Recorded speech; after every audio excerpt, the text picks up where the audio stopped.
Dr. Mandagayi said John Hlophe's inclusion in the Judicial Services Commission has caused a political stir.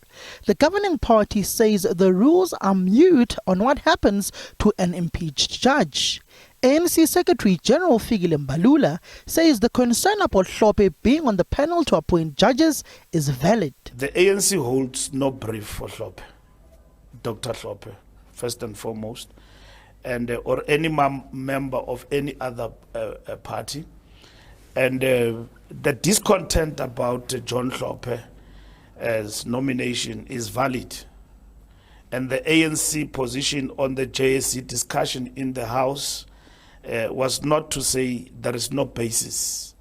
There is no basis for concern. If we were to vote, we will vote for him to go out. But there was no vote and there was no division.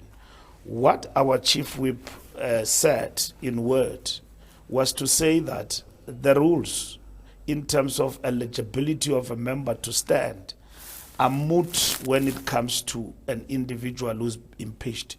And that is why we talk about Section 47.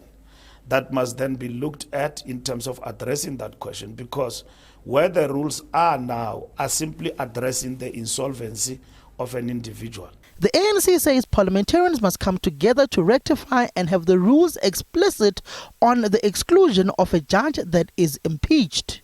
The ANC Secretary General says it's morally bankrupt and wrong for Hlophe to be questioning and being part of the panel appointing judges when he failed to act ethically as a judge. So it is on the shoulders of the parliamentarians themselves and the GNU partners to rectify this thing, and not to stand out and not do something about it.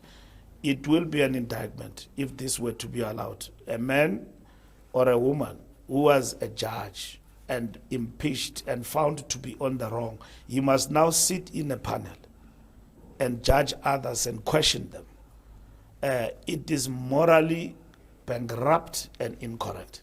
Must be corrected by the same parliament. So our chief whip, in word, like I said, raised the issue that when it comes to impeachment, it is moot. He did not say that we agree that Hlophe must be in the bench. That will be incorrect because we discussed that with them in Parliament. I had a discussion with them, and then I said that for us it's very clear that we were part of the parties that impeached Hlophe. We can never then be the first ones who agree that it is right for him to serve. The ANC in Parliament didn't, however, object to Hlophe's inclusion due to the rules being silent on the impeached former Western Cape Judge President. Fikile Mbalula, SABC News, Johannesburg.